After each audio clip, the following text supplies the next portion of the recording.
దేవుని పరిశుద్ధ నామానికి మహిమ కలుగును గాక. యేసయ్య పరిశుద్ధుడు, పరిశుద్ధుడు. మనల్ని కూడా పరిశుద్ధులుగా ఉండమన్నాడు. దానికి కావాల్సిన సామర్థ్యాన్ని ఇచ్చాడు, కృపనిచ్చాడు, దయనిచ్చాడు, కనికరాన్ని మనకి ఇచ్చాడు. ఫిలిప్పీలు రాసిన పత్రిక 1వ అధ్యాయము 7వ వచనము. నా బంధకముల యందును నేను సువార్త పక్షమున వాదించుట యందును దానిని స్థిరపరచుట యందును మీరందరూ కృపలో నాతో కూడా పాలివారై ఉన్నారని గనుక మిమ్మను నా హృదయములో ఉంచుకుని ఉన్నాను. దేవుడు మనల్ని ఎంతగా ప్రేమిస్తున్నాడంటే అంతగా బలపరుస్తున్నాడు. ఇదే విషయము యేసుక్రీస్తు వారు అబ్రియల్ రాసిన పత్రిక 7వ అధ్యాయం 26వ వచనంలో అంటాడు, సంపూర్ణముగా మిమ్మల్ని రక్షించుటకు ఆయన విజ్ఞాపన చేస్తున్నాడంట, ప్రార్థన చేస్తున్నాడంట, మనల్ని ప్రయోజకులుగా చెయ్యాలని. ఇక్కడ ఫిలిప్పీ సంఘానికి తన బంధకాల యందును సువార్త పక్షమందును వాదించుట యందును దానిని స్థిరపరుచుట యందును మీరందరూ కృపలో నాతో పాలివారై ఉన్నారని గనుక మిమ్మల్ని హృదయంలో ఉంచుకుని ఉన్నాను. మీరందరూ హృదయంలో ఉంచుకుని ఉన్నాను. దీనికి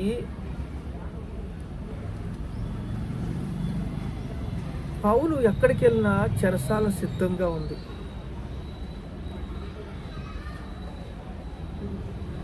ఎక్కడికి వెళ్ళినా వ్యతిరేకతలు, ఆటంకాలు, బంధకాలు, బాధలు, విపరీతమైన సైతాను శోధన. స్థిరత్వము చూడాలని దేవుడు ఆశపడుతున్నాడు. అలా స్థిరపడాలని దేవుడు ఆశపడుతుంటే ఇక్కడ పౌలు ఏమంటున్నాడంటే స్థిరపడుట యందును. స్థిరపడాలి అంటే ఎలాగా ద్వారదారుగా కాలకూడదు, ఫుల్లుగా కాలాలి. ఫుల్లుగా కాలాలంటే దేవుని యందు విశ్వసతను, వాక్యాన్ని నెవరేసుకుంటా ఉండాలి. అలా నెవరేసుకుంటా ఉన్నప్పుడు దేవుడు వాక్యాన్ని ఎప్పుడైతే నెవరేస్తారో అప్పుడు చూడండి, కాలేబు ఎంత విశ్వాసంలో ఉన్నాడంటే తన విశ్వాసమును బట్టి, తన విశ్వాసములో నిండు మనసుతో యెహోవాను ఆశించాడు గనక తాను హెబ్రోనును స్వాధీనపరుచుకున్నాడు. ఇక్కడ కాలేబుని చాలా ఘనంగా చూస్తాం. ఎందుకంటే విశ్వాసం అనేటప్పటికీ కాలేబు, యోషువ షార్పుగా ఉంటారు. వాళ్లే వాగ్దాన దేశానికి ప్రజలు నడిపించింది. ఇక్కడ పౌలు స్థిరత్వం గురించి చెప్తున్నాడు. ఎన్ని బంధకాల్లో ఉన్నా స్థిరత్వం గురించి చెప్తున్నాడు. తర్వాత ఇంకో మాట ఉన్నది, సువార్త పక్షమున. ఆయన డీప్లోకి వెళ్ళిపోయాడు. మనం ఈరోజు అదే డీప్లోకి వెళ్ళిపోవాలి. సువార్త పక్షముగా మనము నిలబడకపోతే అపవాది నిరాశ అనే ఊబిలో ముంచేస్తాడు. దీనికి ఒక తాళము చెవి ఉంది. అదేమిటంటే ఓర్పు. ఈ ఓర్పు చేత యేసుక్రీస్తు వారు కూడా ఇదే తాళపు చెవిని వాడారు. సిలువెక్కారు, రక్తం కార్చారు. ఈ ఓర్పుతోనే కదండి సిలువెక్కి రక్తం కార్చి కల్వరి సిలువలో బలిగా ప్రాణాన్ని అర్పించి మృత్యుంజయుడు సమస్త మానవాళిని ఆయన మృత్యుంజయుడు.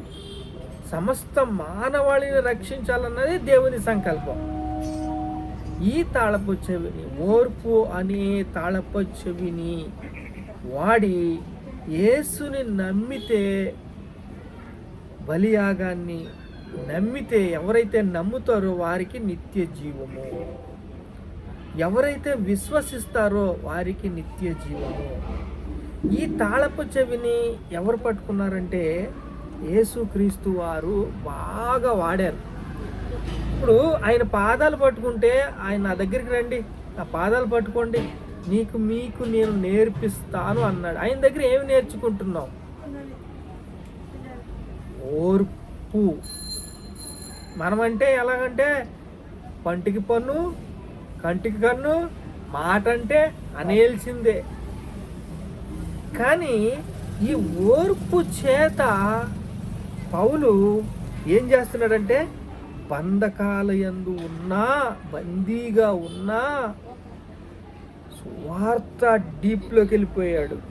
చూడండి అక్కడ మాట ఏంటంటే 7 ఫిలిప్పీయులు రాసిన పత్రిక 1వ అధ్యాయం 7వ వచనంలో చూస్తే, నా బంధకములు ఎందును, బంధకాల్లో మగ్గిపోతున్నాడు. కానీ నేను సువార్త పక్షమును వాదించుట ఎందును. ఎందుకంటే దాని వైపు ఎప్పుడైతే తిరిగాడో ఈ నిరాశ, నిస్పృహ, ఈ యొక్క బాధలు, కష్టాలు, శ్రమలు, ఆటంకాలు అన్నీ కూడా ఏమైపోతాయి? పారిపోతాయి. అవమానం, నింద అన్నీ పారిపోతాయి. ఎందుకంటే సువార్తను ప్రకటించాలి. నేను సువార్తను ప్రకటించకపోతే నాకు శ్రమ అని పెట్టుకున్నాడు. తర్వాత ఇక్కడ 21లో ఏముందంటే 1వ అధ్యాయం 21వ వచనంలో చూస్తే, నా బంధకం 21లో చూస్తే, నా మట్టుకైతే బ్రతుకుట క్రీస్తు, చావైతే లాభము. చచ్చిపోయినా సరే నీ సువార్తను ప్రకటించాలన్న ఒక డీప్లోకి ఎప్పుడైతే తాను దిగాడో అంతే. తనకి మళ్ళీ ఇంకో మాట అంటాడు, నన్ను బలపరచువాని యందు నేను సమస్తమును చెయ్యగలను అంటాడు. నన్ను బలపరిస్తే దేవా నేను సమస్తమును చేయగలను. సువార్త అంత డీప్లోకి వెళ్ళిపోయి ఎక్కడ సభలో ఎక్కడ పడితే అక్కడ సభలు పెట్టి, ఆ ఊర్లోకి వెళ్ళి అక్కడ చెరసాల, ఎక్కడికి వెళ్ళినా చెరసాల సిద్ధంగా ఉంది. స్థిరత్వము ఎదిగి ఎలా ఎదుగుతాడు? బాబోయ్ వద్దు బాబోయ్, నువ్వు వద్దు బాబోయ్, మాకు వద్దు బాబోయ్ అని ఎంతోమందిని నేను చూశాను నా జీవితంలో. నువ్వా? వద్దు బాబు, మాకు వద్దు, ఈ ఈదులో వద్దు, నువ్వు ఈ ఈదులో నువ్వు వద్దు, ఈ ఈదులో నువ్వు వద్దే వద్దు. అరే ఏంటయ్యా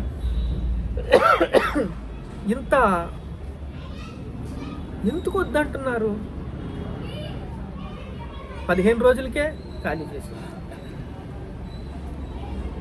ఒక నెలకే 3 నెలలకే ఖాళీ చేసి చాలా తిరిగానండి.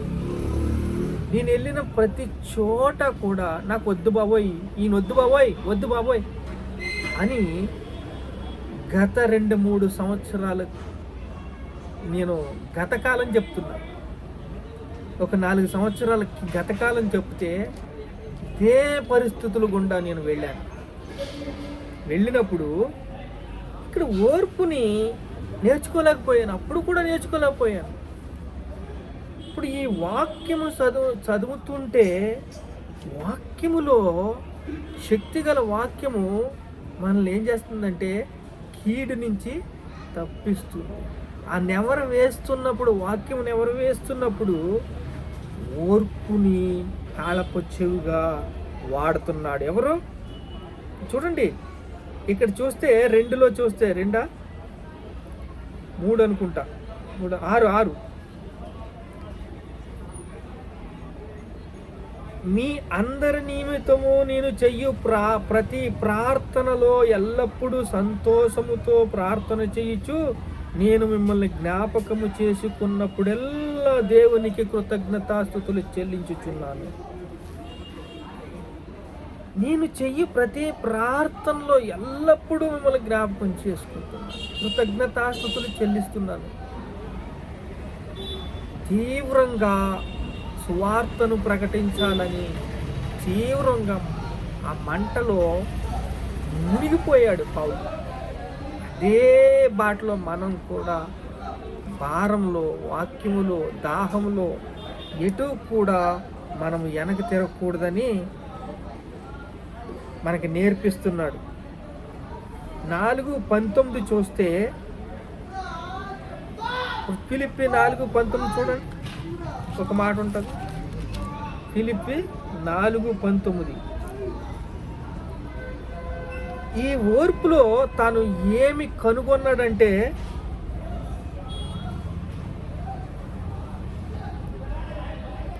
కాగా దేవుడు తన ఐశ్వర్యము చొప్పున, చదవండి అయ్యగారు, ఫిలిప్పు 4:19. కాగా దేవుడు తన ఐశ్వర్యము చొప్పున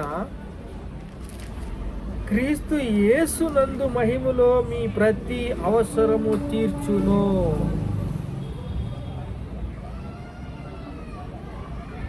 ప్రతి అవసరము మనకి తీరుస్తాడంట, ప్రతి అవసరము తీర్చబడుతుందంట.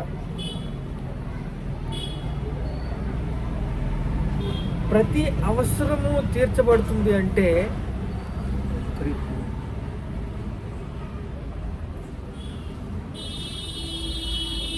కాగా దేవుడు తన ఐశ్వర్యం చొప్పున క్రీస్తు యేసునందు మహిమలో మీ ప్రతి అవసరం తీర్చున్నాడు. మన తండ్రి అయిన దేవునికి యుగ యుగములకు మహిమ కలుగునుగాక.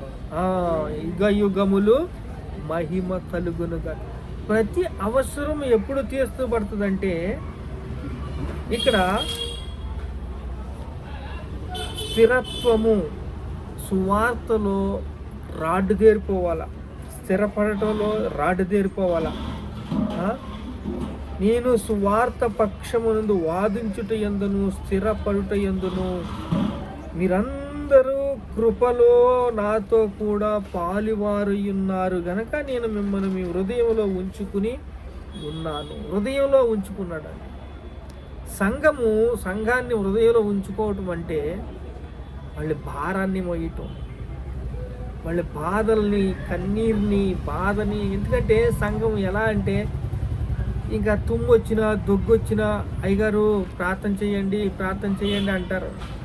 అంటే ప్రార్థన చేసినప్పుడల్లా వాళ్ళకి విడుదల వస్తుంది. ఎందుకంటే మేము పోరాడుచున్నది ఆకాశ దురాత్మ సమూహలతోనూ, ఈ లోకనాథులతోనూ, ప్రధానులతోనూ, అధికారులతోనూ. అంత అటాక్ జరుగుతున్నప్పుడు, దేవుని రాజ్యములోని మనం ఎంటర్ అవుతున్నప్పుడు, దేవుని రాజ్యము ఎంటర్ అవుతున్నప్పుడు ఏం చేస్తాడంటే అపవాది ఊరుకుని ఉండడు, మౌనంగా ఉండడు. మౌనంగా ఎందుకుంటాడంటే ఉండడంటే తన రాజ్యం పోతుంది, అన్యాయపు సిరి పోతుంది, అంధత్వం పోతుంది. అందుకు ఎలాగైనా అటాక్ చేస్తాడు. ఎవరిని? సైనికుల్ని చేస్తాడు, కాపురులు చేస్తాడు, సంఘాన్ని చేస్తాడు. సంఘంలో ఉన్న ప్రతి ఒక్కరూ కూడా విలవిల్లాడిపోతూ ఉంటారు. వారందరినీ హృదయంలో ఉంచుకున్నాడంట పౌలు. అదే బాటలో మనం వెళ్తే ఎంత బాగుంటుంది చూడండి. దేవుని రాజ్యం విస్తరణ కోసం పని చెయ్యడం, దేవుని రాజ్యంలో విస్తరణ కోసం మనం పని చేసినప్పుడు మనకి ఏం మిగులుతుందంటే సంతోషము, సమాధానము, ఎంతో ఆశీర్వాదం మిగులుతుంది. ఎందుకంటే ప్రతి అవసరము మనం తీర్చేది యేసయ్య ఉండగా మనకెందుకు భయపడాలి? చాలామంది ప్రార్థన అవసరాలు, ఎంతో ప్రార్థన అవసరాలు ఉంటాయి. ప్రతి ప్రార్థనకి జవాబు వస్తుంది, అంటే ఎందుకంటే ఆపద పొంచి ఉంది. మా ఆయుధములు శరీర సంబంధమైనవి కావు, దేవుని ఎదుట దుర్గములు పడదోంత బలమైనవి. ఒక్క నిమిషం నిలబడి చూస్తే, ఒక్కసారి ఆగితే, ఏంటి శ్రమలో, ఏం బాధలో, ఏం కష్టాలను ఆగి చూస్తే వాడు ఓర్పు, అదే ఓర్పు అంటుంటా. ఓర్పు అనే చిక్కి పట్టుకున్నప్పుడు వాడు ఏం చేస్తాడంటే అటాక్ చేస్తూ ఉంటాడు. ఒక్కసారి వెనక్కి తిరిగి చూసినప్పుడు వాడు ఏం చేస్తాడో తెలుసా? దేవుని ప్రతి ఆశీర్వాదము మనల్ని కాపాడుతుంది. దైవజనులు చేసే ప్రతి ప్రార్థన మనల్ని కాపాడుతుంది. దైవజనుడు చేసే ప్రతి విజ్ఞాపన మనల్ని కాపాడుతుంది. ఎందుకంటే హృదయంలో పెట్టుకున్నాడు, సంఘాన్ని తన హృదయంలో పెట్టుకున్నాడు. మానక ప్రార్థన చేస్తున్నాడు, విసకక ప్రార్థన చేస్తున్నాడు.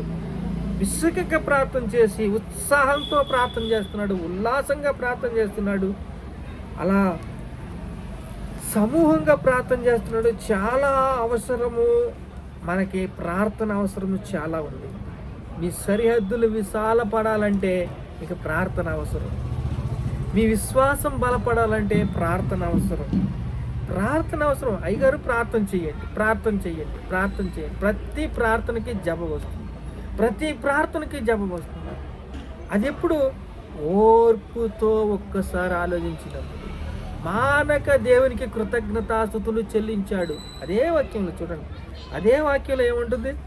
మానక ప్రార్థన కృతజ్ఞతాస్తుతులు చెల్లించి, నా దేవునికి కృతజ్ఞతాస్తుతులు చెల్లించుచున్నాను. నా దేవునికి కృతజ్ఞత. అందరినీ హృదయంలో పెట్టుకున్నాడు సంఘ కాపరి. తను ఈ భారం అంతా మోస్తున్నాడు, ప్రార్థన చేస్తున్నాడు. ఆ ప్రార్థన చేసినప్పుడు ప్రతి ప్రార్థనకి సమాధానం వస్తుంది, విడుదల వస్తుంది, బంధకాలన్నీ విడిపోతున్నాయి. ప్రతి ప్రార్థనకి జవాబు వస్తుంది. దేవుడికి కృతజ్ఞతాస్తుతులు చెల్లిస్తున్నాడు. హృదయంలో పెట్టుకున్నాడు వాడిని. ఈ హృదయము పరిశుద్ధంగా ఉండాలని అందుకే దేవుడు చెప్పాడు. ఈ హృదయం పరిశుద్ధంగా ఉండాలంటే కల్వరి సిలువలో మన కోసం ప్రాణం పెట్టాడు. ఆయన చనిపోయాడు. మనం ఎప్పుడైతే బాప్తీసం తీసుకున్నామో అప్పుడు చనిపోయాం మనం. ఇంకా నువ్వు బ్రతికి ఉన్నావు అనుకుంటే అది నీ అంధత్వము, దేవుణ్ణి నమ్మలేని తనము, మూర్ఖతనము. ఆ మూర్ఖతనంతో పాపాన్ని అసహించుకుంటావు. పాపం దగ్గరికి వెళ్ళేవాడికి పాపాన్ని అసహించుకుంటావు. గొర్రెపిల్ల చూడండి, ఒక బురదలో పడగానే అది లెగిసిపోయి దాన్ని కొడుకుని దాన్ని అంతా క్లీన్ చేసుకుని మళ్ళీ యాక్టివ్గా తన యొక్క స్వభావాన్ని జీవిస్తుంది. అలా ప్రార్థన చేసుకుంటాం. మహాపరిశుద్ధుని తండ్రి, నీ ఆశీర్వాదము తండ్రి ప్రభువా, సమృద్ధి దేవుని వాక్యము నెరవేర్పులో ఉంటుంది నాయన. అయ్యా తండ్రి, దేవుని ఆశీర్వాదము సమృద్ధి నాయన ప్రభువా. నాయన ఇదిగో తండ్రి ప్రభువా, వాక్యపు శక్తిని దాని కీలు మాకు ఇచ్చావు తండ్రి. ఓర్పుతో మనం నిలబడినప్పుడు, ఓర్పుతో ఆలోచించినప్పుడు ప్రతి ప్రార్థనకి జవాబిస్తున్నావయ్యా. అయ్యా తండ్రి, వాక్యంలో శక్తి ఉన్నదయ్యా. ఆ వాక్యంలో తండ్రి ప్రభువా నాయన మేము వెళ్ళినప్పుడు, ఎంటర్ అయినప్పుడు నాయన ప్రభువా ఇదిగో తండ్రి, మేము అపవాది చేస్తున్న ప్రతి ఆటంకాలు, అడ్డంకులు, చిక్కులు, బాధలు అన్నిటి యందు మాకు రోజు దినము జవాబు వస్తుందయ్యా ప్రభువా తండ్రి. ఇదిగో నాయన ప్రతి అవసరము తీరుస్తున్నావయ్యా. గొంతెమ్మ కోరికలుగా కాదు కానీ ప్రభువా అయ్యా తండ్రి ప్రభు, నీ వాక్యంలో తండ్రి ప్రభు దోకున్నప్పుడు నీ రెక్కల నీడని దోకుంటామయ్యా. నీ వాక్యాన్ని ధ్యానించినప్పుడు, నీ వాక్యాన్ని నెవరేసినప్పుడు, నీ వాక్యంతో మేము ముందుకు నడిచినప్పుడు, నీ వాక్యానుసారంగా జీవించినప్పుడు అయా ప్రభు, నీ యొక్క తండ్రి ప్రభు మహాకృపను ప్రభు మాకు అనుగ్రహించినప్పుడు, నీ సమాధానాన్ని అనుగ్రహించినప్పుడు, నీ శ్రేష్టతను అనుగ్రహించినప్పుడు, కృప, ప్రేమ, దయ తండ్రి కనికరాన్ని మా మీద కుమ్మరించి మాకు దినము మమ్మల్ని జ్ఞాపకం చేసుకుని బలపరిచి స్థిరపరుస్తుంది దేవా. మీకు స్తోత్రాలు. స్తుతి, మహిమ, ఘనత, ప్రభావాలు యేసుక్రీస్తు నామములో చెల్లిస్తున్నావు తండ్రి. ఆమేన్.